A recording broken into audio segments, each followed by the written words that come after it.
Hello, I'm Seth Seward from Miami University Alumni Association, and it is my pleasure to welcome you to this session of Winter College 2021.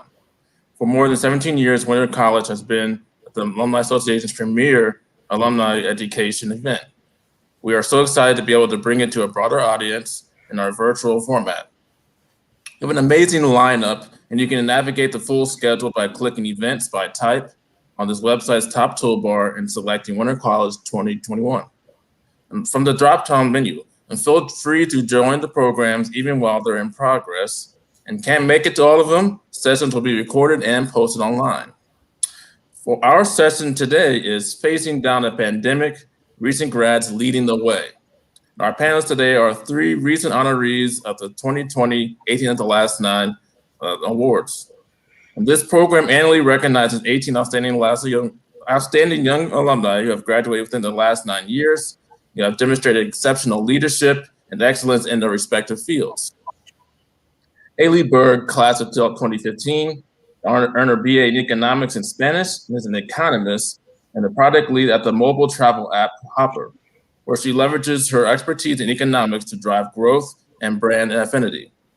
Haley analyzes Hopper's archive of 60 billion data points to develop a data-driven perspective on how global events impact the travel industry. Her work has been featured by the Associated Press, NPR, Forbes, NBC Nightly News, among other news outlets. Haley also leads collaboration with global airlines to develop the next generation of innovative solutions for demand and pricing in the industry. Next, we have Alyssa Morcangelo, class of 2012. Alyssa receives her undergraduate degree in education and is a first grade teacher at Emerson School, a private K-8 school in Ann Arbor, Michigan. Previously, she was an elementary French teacher at Detroit Country Day Lower School in Bloomfield Hills, Michigan. In 2018, she was named Teacher of the Year by the Michigan World Language Association. Alyssa presents regularly at virtual, state, and regional conferences where she shares creative strategies for engaging students in the classroom and how to meaningfully incorporate technology to provide all learners with unique experiences.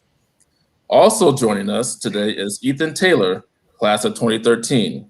Ethan earned his degree in zoology at Miami and is now an epidemiologist with a passion for biosecurity, working at Cincinnati Children's Hospital on the influenza imprint study. Along with research involving SARS-CoV-2, he has also been involved via public health, lab, or analytical capacities in 6 outbreak responses, including foodborne diseases, vector-borne illnesses, respiratory viruses, and hemorrhagic fevers.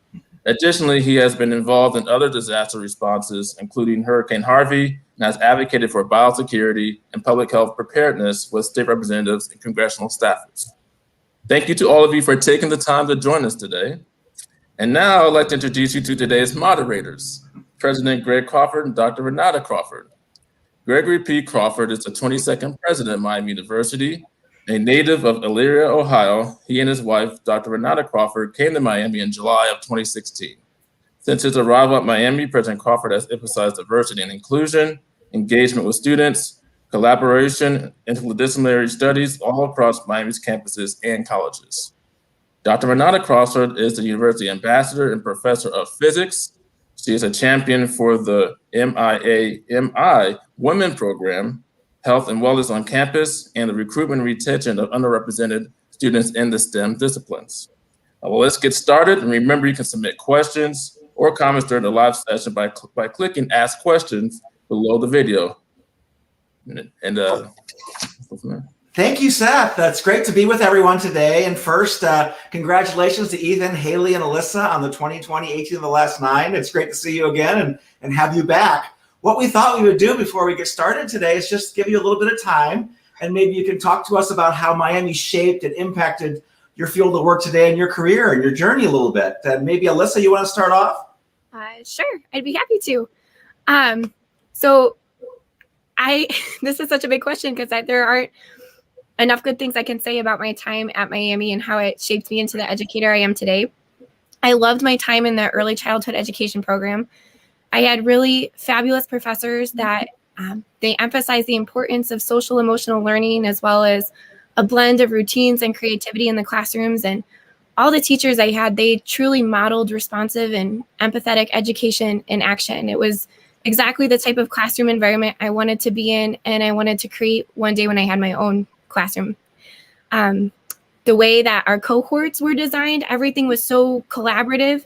And I feel like my time working with my fellow Miamians, it really prepared me for the interdependent dynamic of elementary education, how it takes so many teachers and perspectives to find the best way to reach students where they're at. And I want to make sure I get everything in. It also, Miami also gave me a lot of opportunities to work with students before I was in my own classroom through field experiences, Adopt a School, the after school world language program. And I remember all of those so vividly and how meaningful those experiences were to me. And my mentor teachers in my field and student teaching experiences were absolutely outstanding. I was so excited and nervous for my first day in each of those classrooms. And those are really big moments for me where I was like, yes, this is it. I was meant to be a teacher. And I'm so grateful for those experiences because the teachers that I worked with gave me such great feedback that helped me grow and improve. And they helped me find my voice and teaching style as an educator. Well, that's great. Thank you, Alyssa. Ethan, you want to take a stab at it? I think you're on mute. Sorry. Yeah, so I wouldn't be an epidemiologist if it weren't for Miami, because prior to Miami, I had no idea that it was even a career focus or discipline of science. When I had entered Miami, I was set on becoming a veterinarian. That was kind of my goal. And I was taking a molecular biology class my senior semester at Miami, and I overheard some other students talking about one of the courses they were taking that was epidemiology. And so I started doing some research into what epidemiology is, what do epidemiologists do. And 6 months later, I was in a master's of public health degree and completely changed my career focus entirely. And then kind of what helped drive that was in 2014, around the same time I started my master's, was the Ebola crisis in West Africa. But during my time in Miami, there were a few different kind of things that prepared me to getting to that point to make a change in where I wanted my career to go. I took an intermediate or an elementary medical microbiology course, which is actually one of the nursing school prereqs. And so it was really focused on less of microbiology in terms of, just studying individual pathogens and their cell walls and their structures and these sorts of things, but taking it to a medical type of application and doing case studies. And so some of the things that we would get, it would have a whole list of symptoms and signs that people were dealing with. And then we would have to try to figure out what the pathogen was that they had. And so that kind of helped shape a little bit. And then my first research experiences were also at Miami. I did some agroecology work with Dr. Alan Cady one summer. That also helped me deal with my fear of spiders, because when you're in corn and soybean fields, there are lots of spiders. And then also I took an animal behavior course as my senior capstone at kind of further piqued my interest in just research in general. And so that kind of laid the foundation for where I ended up now. Well, great. Well, thank you, Ethan. Haley, it's your turn. Well, similar to Ethan, when I started at Miami, I had no idea what economics was or that it would end up being my field of study. Dr. Crawford, I went in thinking I was going to be a scientist like you in physics or another hard science field. But when I think about my time at Miami, I really think about it as an incubator. I went in pretty undecided. I found economics and it clicked, but I still had a lot of other interests I wanted to be able to pursue. And I was so supported by the economics department. I was also a Spanish major, the department there, to expand horizons, try things out. I studied abroad twice and was able to get credit and graduate on time. I did an independent study with Dr. Mike Kerm. I was able to do all of these kind of diverse learning experiences. So when I did graduate with my degree in economics, I had a pretty clear idea of what I wanted to do with my career, what my dream job would be. And, really built from there. I attended grad school, and all of my undergraduate professors helped me figure out what programs, where I would go, coached me through that whole process. I'm still in touch with them now. So when I think about Miami, I think about it as very much an incubator. And when I was there, we talked a lot about how the undergraduate teaching was some of the best in the United States. And I have completely seen that and benefited from it. So it's something I think back on fondly and think of as a real launch pad for where I was when I graduated and where I am now.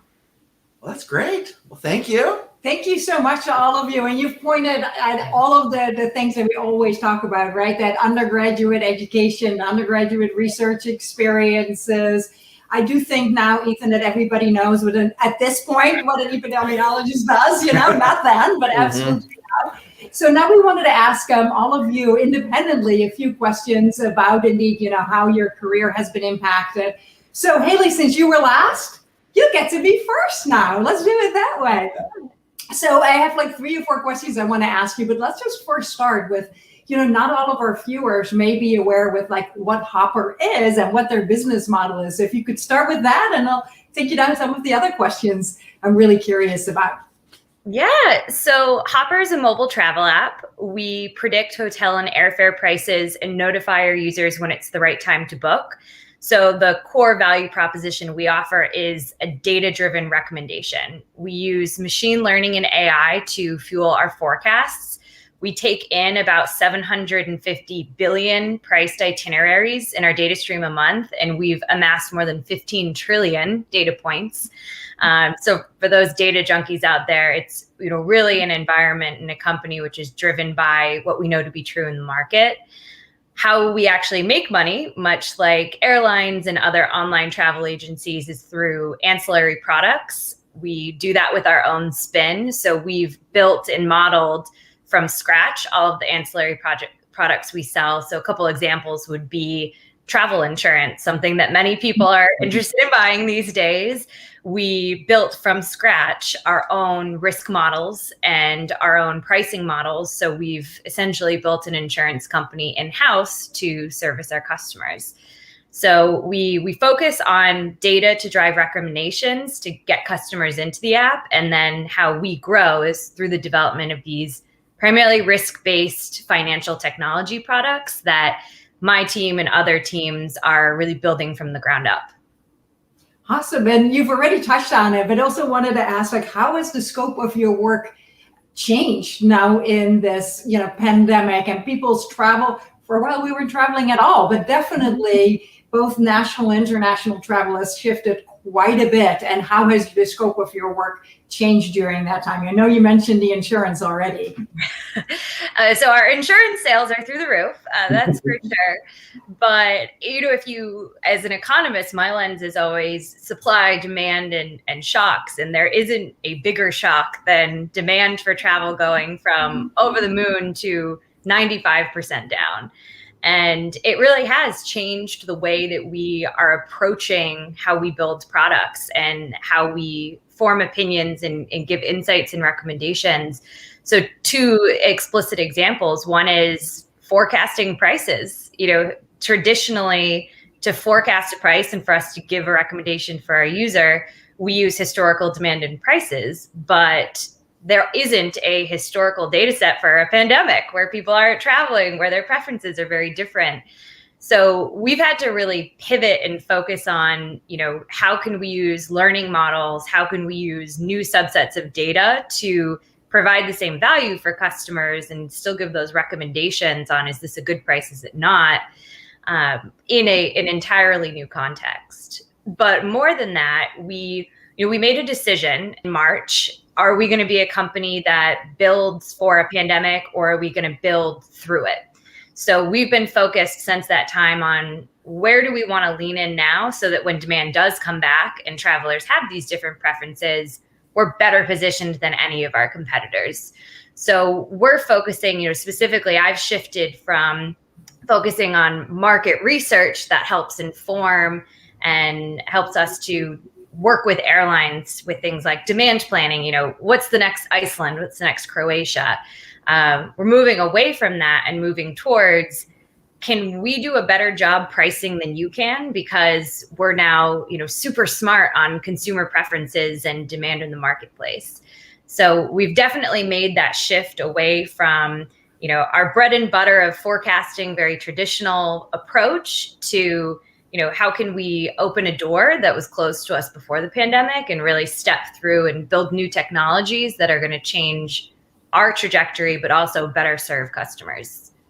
Thank you so much. Yeah, you've already addressed some of these things. What are the big challenges? And that, I think, the big challenge of going from here down to here on demand. Absolutely. Do you from an economist point of view, what do you see as the long-term consequences of this pandemic, on the travel industry? Because that's what you do. You're going to help us get through this and be able to go on vacation again. Yes, hopefully we'll all be on vacation very soon.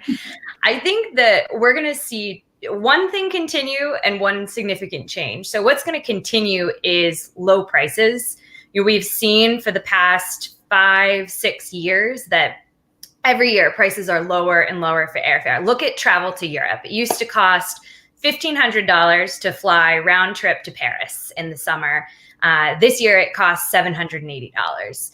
And that's not just specific to this pandemic time. It's a trend that's been continuing over time. We've got low-cost carriers like Norwegian Airlines, Iceland Air, who are coming in, who are undercutting prices and making markets more competitive. And though we're seeing some consolidation, that will continue over time. You can't really move backwards and charge people $1,500 again for a ticket they know is worth much less.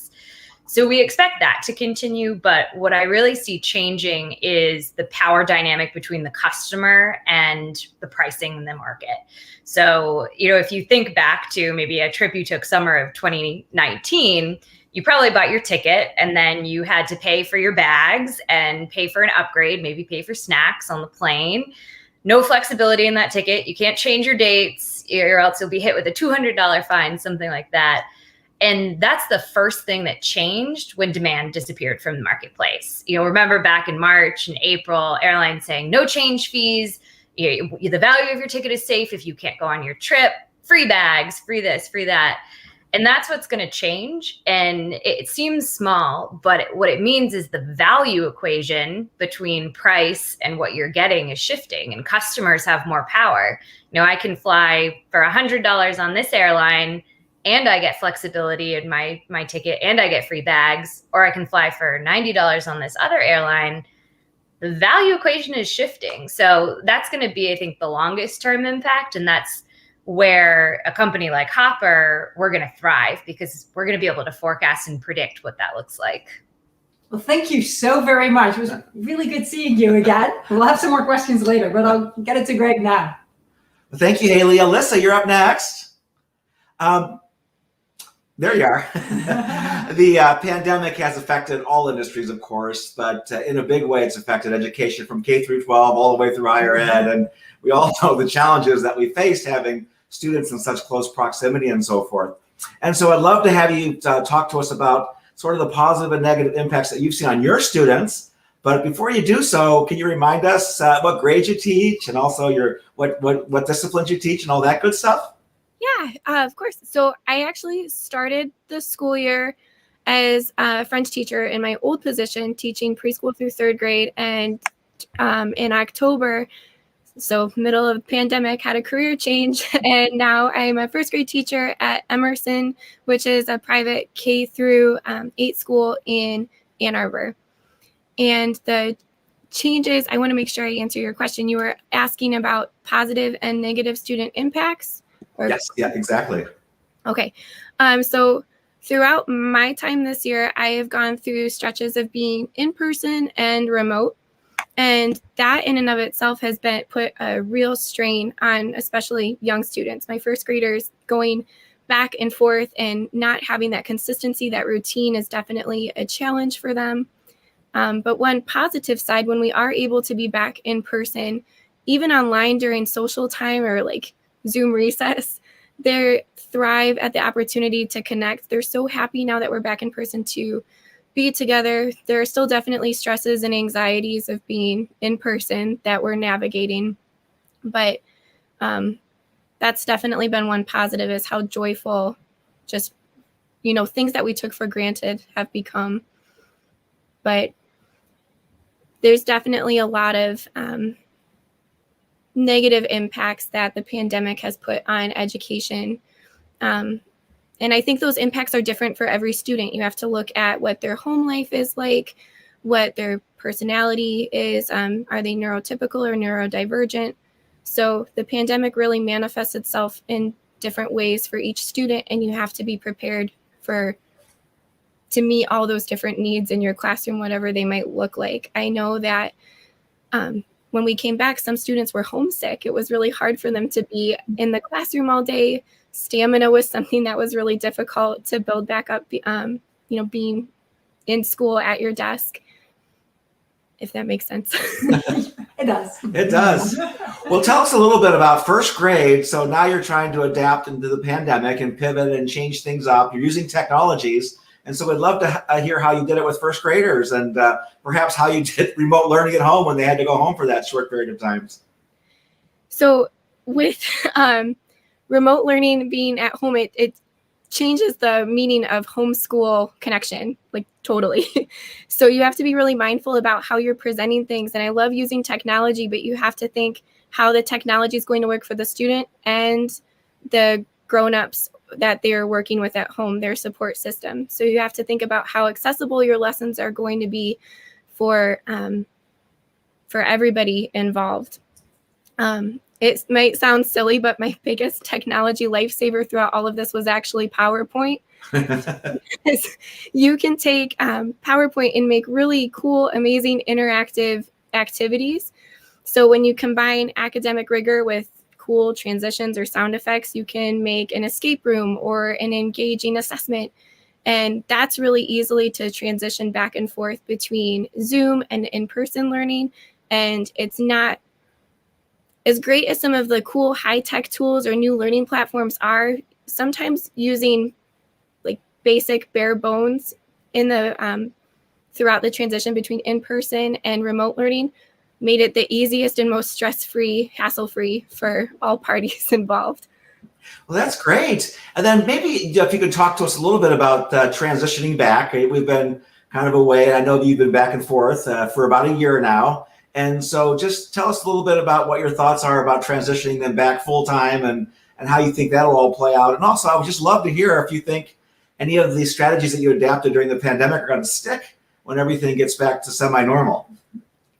That's an interesting question, like when semi-normal is going to happen, because already looking ahead to next year, we're planning on masks and still some form of social distancing, and transitioning back the social distance, especially for the young ones, is really hard because they're so excited to see everybody. And, it's such a warm, nurturing environment in early childhood education that finding that distance and space while still being warm and nurturing is a little difficult.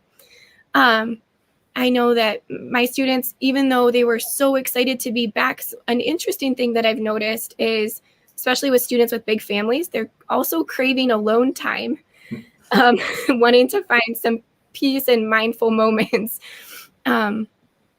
But, oh my gosh, I am so sorry. I lost my train. That's how I feel like it is teaching now. It's just, there's so much going on.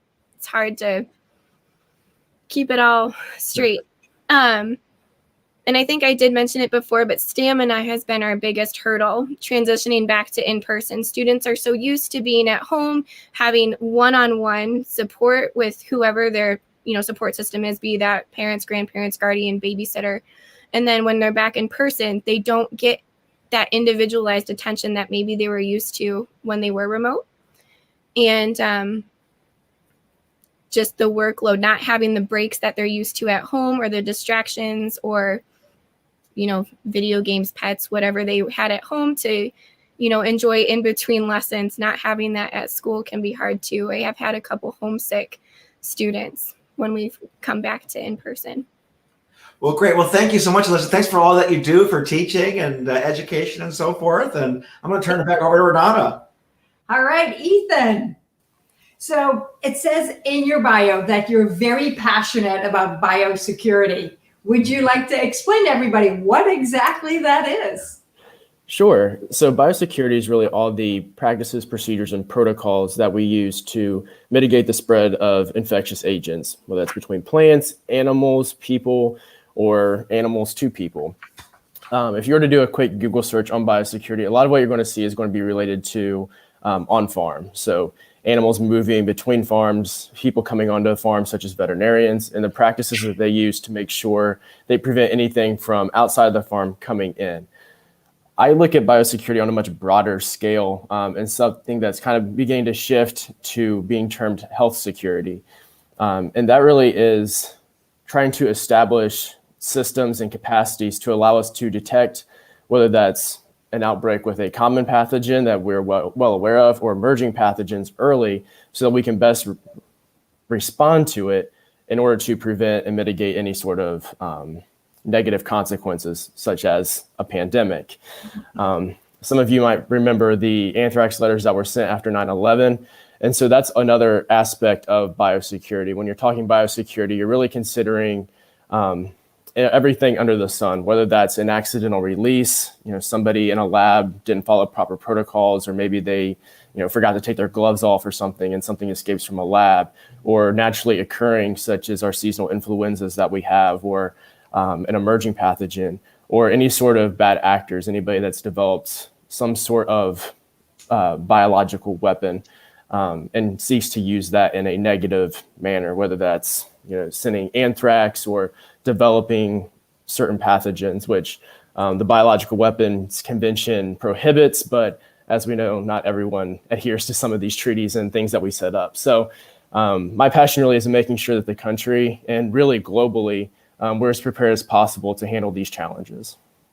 Thank you. Like your work in epidemiology and public health is like now, more important probably than ever. And I think I remember you saying that you just entered your career right at the same time as the Ebola virus. So how has your background really prepared you, or can anything prepare you for something like COVID and this pandemic we are currently still in? It's been amazing. Yeah. So when I first started my master's, I was out of undergrad for like 6 months and Ebola happened. And so my first internship was with Columbus Public Health, and we were doing Ebola direct active monitoring at that time. So anybody who was coming back from an Ebola affected country, at the time that I was working there, Nigeria was off the list. So it was Liberia, Guinea, and Sierra Leone. We met with them and set them up with tablets. And then we monitored their temperatures daily. We'd have like a Zoom or FaceTime type call, and we'd ask them different questions if they had any vomiting or diarrhea and this sort of thing. And they reported to us twice daily so we could monitor any sort of signs of illness. And I was just getting started in doing outbreak investigations. We had a Shigella outbreak. I was with the Ohio Department of Agriculture. There's a Seneca Valley virus outbreak, which it looks like foot and mouth disease, which is a foreign animal disease. Should that specific disease ever enter our animal population, it would shut down trade. We'd have to go through years of work to prove that we no longer have foot and mouth disease, and it would deeply impact our economy. So I was involved in the lab response to Seneca Valley virus and making sure that we tested all of our samples completely accurately, and to make sure that we weren't taking it for granted that it was Seneca Valley virus and not something like foot and mouth disease. Then I worked through at Texas A&M for my doctorate. I was a part of a community assessment for public health emergency response during a flu epidemic. Let's see, what else was I involved in? There's been so many. There was a dengue outbreak in 2015, 2016 in Hawaii, where Native Hawaiians without a travel history were contracting dengue. And dengue is not a disease that is that's native to Hawaii. So it was quite concerning that people without a travel history were beginning to get it because it's spread by mosquitoes. So unlike something like COVID, where if an individual coughs and you inhale the viral particles or the virus, you become ill, you have to be bitten by an infected mosquito. So the fact that Native Hawaiians were getting this disease without traveling, it meant that at least temporarily, the virus had become endemic in mosquito populations in Hawaii. So I'd been involved with all of those things in one way or another, but they're all much smaller outbreaks and epidemics, nothing like the pandemic we're experiencing now, which really nobody of our lifetime has experienced since the 1918 Spanish flu. So it's been quite the adjustment for everyone. My doctoral research was in antimicrobial resistance and focused on bacteria, so nothing to do with viruses. And when the pandemic started, I was actually working for Procter & Gamble in a post-market safety capacity, and then switched to children's once the pandemic started. And I texted a friend of mine when I first switched over, and I said, man, this is hard. Like, all of this is completely new to me. I switched from more of an animal focus for the past 3 or 4 years to a human focus, bacteria to viruses. And he just responded and he said, well, this is what you prepared for. Like, this is what you were wanting to do with your life. And here it is. But it's been much, much more difficult than I ever could have possibly imagined. Yeah, I think probably most people, probably everybody can agree with you on that this has been more, difficult than anything. And I must say, like when you were mentioning some of these viruses and outbreaks, I'm like, oh yes, I am so glad that I sort of remember them, but this, COVID, we're all going to remember for a very, very long time. You mentioned you're currently at Cincinnati Children's, clearly, a very premier institution or premier healthcare. And how do you think, like after like everything with COVID, and we've seen so many changes in like research, how do you see that those after COVID, the long-term effect on both the healthcare system as well on research practices as a result of all of this? Sure. I think that one of the big changes you're going to see in terms of medicine is I think telehealth is really going to skyrocket. It's something that's kind of been emerging over the past few years, but now similar to working from home, it seems like everybody is doing it. So I think that really the convenience of telehealth is going to really take off. And I think you're going to start seeing it expand quite a bit more past mental health capabilities or just general routine checkups and things. My girlfriend's a physical therapist, and some physical therapies now are starting to go toward a telemedicine type of route. So I think you're really going to see that take off. In terms of research, all of the approval processes are still going to remain very strict, and they have throughout the pandemic. That even though we're dealing with this novel pathogen, everybody's still adhering to those protocols and not cutting any corners with IRBs and making sure that our patients and research subjects, they're all being treated as they should be. But one of the things I'm hoping that we'll see is more of a One Health approach. So not so much focusing specifically on human health, but also taking into the role animals and our environment play in our health as well. Coming from a veterinary epidemiology background, a lot of my research was focused on enteric pathogens that have developed antimicrobial resistance to antibiotics that were critically important to humans, and how those pathogens could potentially cause disease in humans through the food supply and the food chain. So I'm hoping that as we look at COVID and its role as a zoonotic disease, 2/3 of emerging infectious diseases are zoonotic.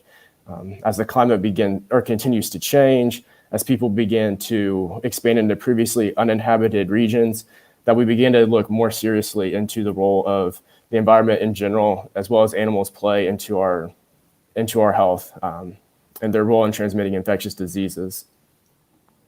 All right. Well, thank you so much. I know all of you have addressed this already in your answers, but I was hoping maybe if there's anything else that you would like, any of you or all of you would like to address, like what is your biggest takeaway from working through, and we're continuing to work through a pandemic?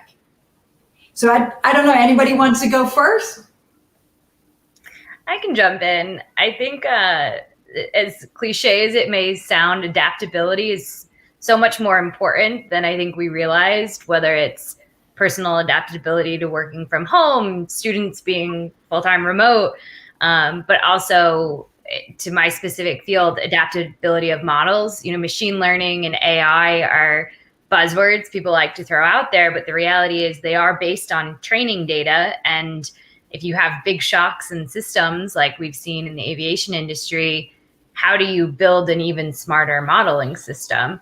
And I think that what we've learned is that what we thought was adaptable is probably not adaptable enough. And we need to put more pressure on our systems and our learning models to make sure that the focus is adaptability and less so perfection. Very good. Ethan or Alyssa, want to jump in on that? I can jump in if that's okay. Sure. I think that working through the pandemic has really highlighted the importance of a work-life balance for me. There are days where there is no balance. a long stretch of days. So trying to work on, putting in systems in place for myself to take care of myself, because taking care of yourself, then you can put your best self forward for everybody else that you work with. So, yeah. No, absolutely. And that was actually going to bring me then to, unless Ethan, did you want to add to that? I don't mean to cut you out here, but Alyssa pointed on something. I'm like, oh, I got to go with that. Well, I mean, I can go now, or if you want to continue with Alyssa, I can jump in a little bit later. No, go Not for to it. derail the train of thought. You, though, Alyssa, and that's for all of you, because you pointed out an important part there. No, well, kind of as you mentioned earlier, Dr. Crawford, that you don't think anybody will forget COVID. I'm kind of hoping that one of the takeaways will be on strong public health funding and continuing to develop our public health systems. I had a mentor tell me a while ago that being in public health is kind of like being in the intelligence agency. When you're doing your job, nobody knows what you're doing. They don't understand what they're being protected from. But as a result of doing your job well, funding decreases because people don't think it's needed. Then when something happens, they look at you and say, well, where were you when you're working with meager tools? I've often compared some of our health crises to cramming for a test. The test comes up, you wake up, it's test day, right? You realize, oh no, I didn't study. So you cram really hard, you survive your test, and a few weeks later, you forget everything you learned because you didn't really learn it, you memorized it. That's kind of what we've seen with our seemingly increasing epidemics, is that we realize we're underprepared.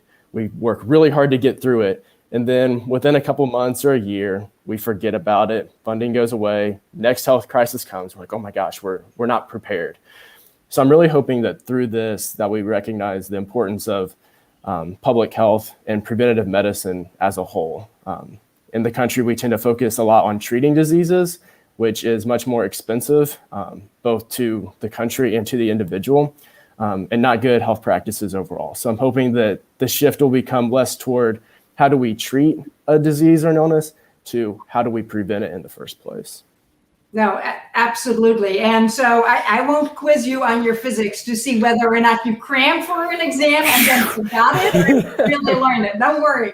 But what Alyssa pointed out is like that whole work-life balance, because one of the things that we've been, Greg and I have been so passionate about here at Miami is really trying to make it, this was pre-COVID, okay? So now when we're talking about a healthy campus, people are just thinking like masks and distancing and all of that, but think pre-COVID here, making the healthiest campus and healthiest community by having the workouts in our backyard and really, we did spinning with the students and all of that. So, but during this pandemic, and that's why when Alyssa pointed that out, it's just that ability to really like take care of yourself. And in order, if you do so, then you're better able to take care of others. And how have you managed to do that during this time? Well, we'll start with Alyssa, because you're the one that brought up that question in my mind. Okay. I think it's so, before I answer the question, I think it's so nice that self-care has been a focus for you at Miami now. I think this kind of touches on your previous question, but working in a pandemic has really highlighted the importance of social emotional well-being and self-care. And that's really, I feel like, a big missing piece in education a lot of times. So I think that the past year has really highlighted that.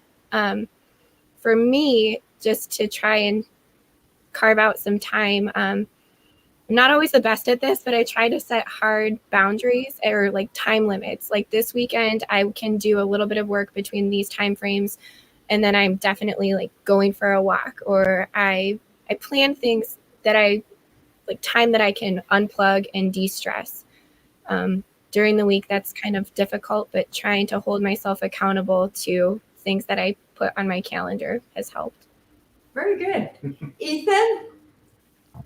Yeah, so during the pandemic, as an epidemiologist, it's really hard to turn off professional Ethan and turn on personal Ethan, especially when social media and the news media and everything, rightfully so, is cluttered and filled with COVID and kind of all the pressures that come with that. As an epidemiologist, I put a lot of pressure on myself to try to do whatever I can to mitigate some of those strains and stresses that people are feeling. So I just stay insanely busy. I built a house during the pandemic. I started focusing a lot more on working out.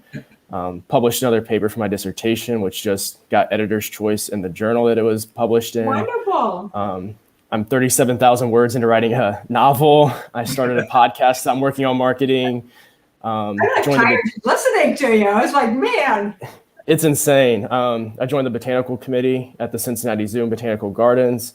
I was just elected legal coordinator to the Next Generation Global Health Security Network. So I'm on their global leadership team now.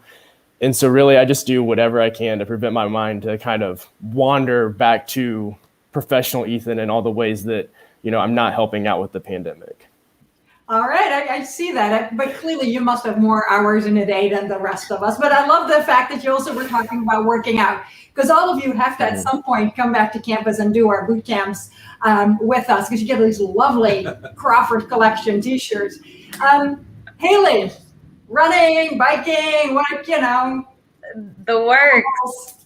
I have fewer hours in the day than Ethan does, I think, but I've definitely made it a priority, similar to what Alyssa touched on, to actively carve out time to disconnect completely. And for me, forcing functions work best. So I did hiking and reading were my big focuses for last year.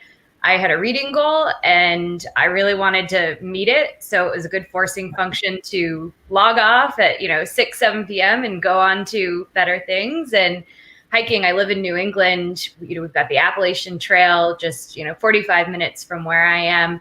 And it was a great reminder to unplug and leave the phone in the car. And both of those have definitely helped. But it's the forcing function that I think gets you there, carving out the time that gives you the balance that we all need. Yeah, and you know what the best way to do that is? Get a puppy. we got a puppy named Newton, being both physicists. And, even when it was 1 degree in lovely Oxford, Ohio, he still wanted to go out. So there's and actually he loved that way over, a nice sunny day. So Greg has another question for you. Sure. So I'm going to ask all of you to look into your crystal ball. And I'm going to say maybe 2021 or 2022. We waited so long for 2021 to come. We're so happy when it did. And now we're getting a few months into it, but would love to sort of hear any advice that you want to give us, or any wisdom you want to impart, or something that's going to change, whether with you personally or in your field, that you might like to share with the audience today. And Haley, since you were last, I'm going to start with you. Oh, what a good question. I think when it comes to the professional fields and the different industries we're in, they've all been touched by the pandemic in different ways. And I think if there's anything that I would want to carry forward into future years, it's the idea that balance is key, especially to healthy teams and employees. I feel like that was a big learning for me as a team leader, is that mental health really matters. And I imagine we'll see that continue. I hope to focus on it, and I hope others will too. So I think that's my wish for what we see carry forward, and I think we will. Great. That's awesome. Ethan? One of the things that I'm kind of interested to see is the lessons learned from the pandemic. So for instance, one of the things that I had seen that I'd heard from people who responded to Ebola was there were signs up everywhere that said, there's no cure for Ebola, come to the hospital. And they didn't do a good job of explaining supportive care and those sorts of things. So people knew, my friend goes to the hospital, they don't come back, right? So people stopped going to hospitals during the Ebola outbreak because of that reason. And I've seen a lot of similar errors in the public health response now in terms of communication, not properly communicating why things change and how they change. And so that leads to a lot of frustration and questioning from the public, because the general person doesn't understand the scientific method and how things change, and how when you develop new or receive new information, that changes your recommendation. So they look and they say, well, you didn't recommend a mask in February or March. Now you're recommending masks. Why? And so I'm really kind of curious to see how we as a scientific community get better at communicating in general, because one of the things that we're very guilty of is we communicate for scientists. If you pick up a scientific journal, it's almost impossible to read unless that's your specific field, because we talk in a completely different language. And the problem with that is you can't get your discoveries out there because nobody can understand it. And so, especially with public health, it's important to make sure that whatever you're finding, you can communicate to where everybody can understand it and can apply it. I tell people all the time, you can have a cure for all the various types of cancers out there, but if nobody can read and understand your work, it doesn't matter. So that's one of the things that for me personally that I'm trying to focus on a lot more is when I talk about COVID, I talk about it in general terms and not specific science terms that only I'm going to understand. Great. Well, thank you. And Alyssa? It's a super interesting question just to try and predict what next year is going to look like. I'm personally going to keep working on creative ways to bring students together while staying safely apart in our classroom. I'm interested to see what education trends are going to improve and change from this really tumultuous year. Well, great. All right, thank you so much. And we'll let it back over to Seth, who has some audience questions. Yes, that was one. That was wonderful, and thank you for the Crawfords for moderating this awesome discussion. It's a pleasure to be here with all of our awesome young alumni. One question that comes is for Haley. Do you have data on upcoming travel trends based on age groups, and who is showing the most interest in post-pandemic travel? Millennials. So the younger generations are where we see the biggest surges in search demand data. So that's typically what we look at to get a pulse on global trends and trends outside of just the walls of our app. And we've seen like 100% increase in search demand for spring break trips from Gen Z and millennials in the last couple of weeks. So that's where we anticipate to see the initial surge, but we are still seeing, families searching for trips to Honolulu, for older couples, trips to Europe, typically bucket list type trips like that. So millennials are leading the way, but we don't expect it to stay that way long term. My guess is once, we get to 80% vaccinated adult population, we'll see all of the demographic groups coming back to a more normal level of search demand and travel. Wonderful. Thank you for that. Next one's for our educator here. Question for Alyssa. What are your thoughts on standardized testing in the light of the pandemic? Throw it out. I don't think it's fair or morally right after this past year to expect standardized testing to be an accurate indicator of where students are at. I mean, everybody's had such diverse experiences throughout all of this. Putting that additional stress and pressure, I think, is just unconscionable right now. I mean, it's important to know, this was just kind of 2 academic years where this happened. We can make it up. They're going to be okay. I don't think that standardized testing has any place right now in school, given everything that's going on. Thank you for that answer. And this question is for Ethan. This is our last question for the session. What biosecurity concerns worry you the most? That's a tough one. What should we worry about? It is a tough one. It is a tough one. I guess my question to that would be, how scared do you want to be? So one of the things I'm kind of keeping an eye on, I'll compare kind of to social media. It can be really good. It can be the source for really bad. So synthetic biology is really coming on strong, and it has a potential for a world of good. At the same time, the right people has potential for a world of bad as well. There was a paper published, I want to say 2019, maybe late 2018, where some people developed a horsepox virus in their garage just from stuff they ordered online. Now you think horsepox, who cares about horsepox? Maybe you've never heard of horsepox. But horsepox, being in the pox family, is very closely related to smallpox. What's the problem with smallpox? Smallpox used to kill millions of people before it was eradicated throughout the world. Largely now, we do not vaccinate for smallpox. There are a few countries, the United States and a few others, that still have the virus in labs. Nobody's willing to completely give it up, because if there's an outbreak, or if one country doesn't give it up and uses it maliciously, we're all in a lot of trouble. So the fact that somebody could potentially just order things online and develop some sort of pox virus, that worries me. I think that's something that we need to keep an eye on moving forward in terms of how we regulate synthetic biology in a way that promotes innovation and all the wonderful uses and potential that it has, while also making sure that we are aware of kind of the dangers that it presents at the same time. All right. Well, thank you so much. Looks like we're out of time. Thank you to Haley, Alyssa, and Ethan for taking the time to talk with us and sharing their perspectives and experiences today. Thank you again to the President and Dr. Renate Crawford for serving as our moderators for this wonderful discussion today. Our next session, How Sports Can Move Us to a Greater Society, featuring Wayne Embry, starts at 1 o'clock shortly here. So there are unique URLs for each session. So please refer to your registration confirmation email for the link to the presentation, or by clicking Events by Type on this website's top toolbar and selecting Winter College 2021 from the drop-down menu. On behalf of the Miami University Alumni Association, thank you for joining us, and love and honor. Love and honor. Thank you. Thank you.